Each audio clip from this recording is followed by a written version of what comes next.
what happens when you're making more growth hormone at night? Well, you might sleep better because the reduction in growth hormone that happens as we age, and that is a hormone that drops for everyone with age, is one of the reasons why we see sleep number of hours and quality of sleep decreasing with age. Now down the stream, what happens is the liver makes this other thing called IGF-1, insulin-like growth factor number 1.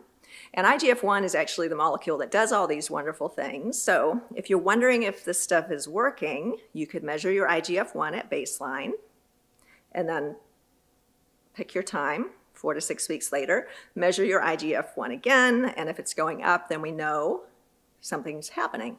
Now, hopefully by that time you're also feeling better, but there is a measurable element, which is really good because I like measuring stuff.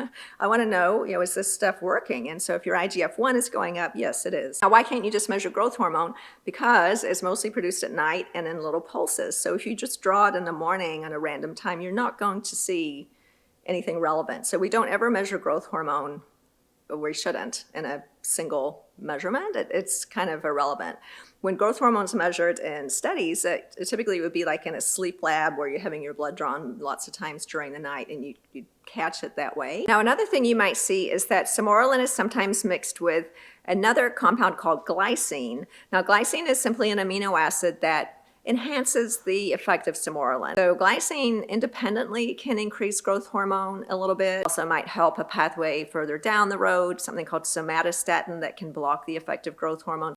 So you could take it by itself, or the way we prescribe it is in a Somarulin glycine combination, which apparently works better. So how do you give it? Well, you get a little vial. I'll show you a picture of it. You do have to keep it in the refrigerator. And then it's given by injection with a tiny insulin needle.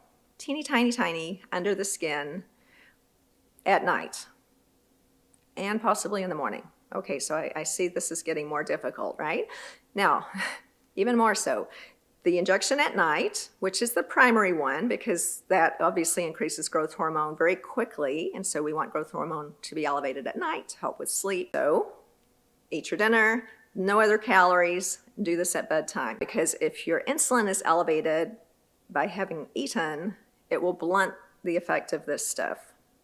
Now, very quickly you might think, let's see, if I stopped eating 2 hours before bed and stopped drinking wine, because that also would be required, I'm probably going to sleep better and lose weight anyway, regardless of the peptide. So that is a good point.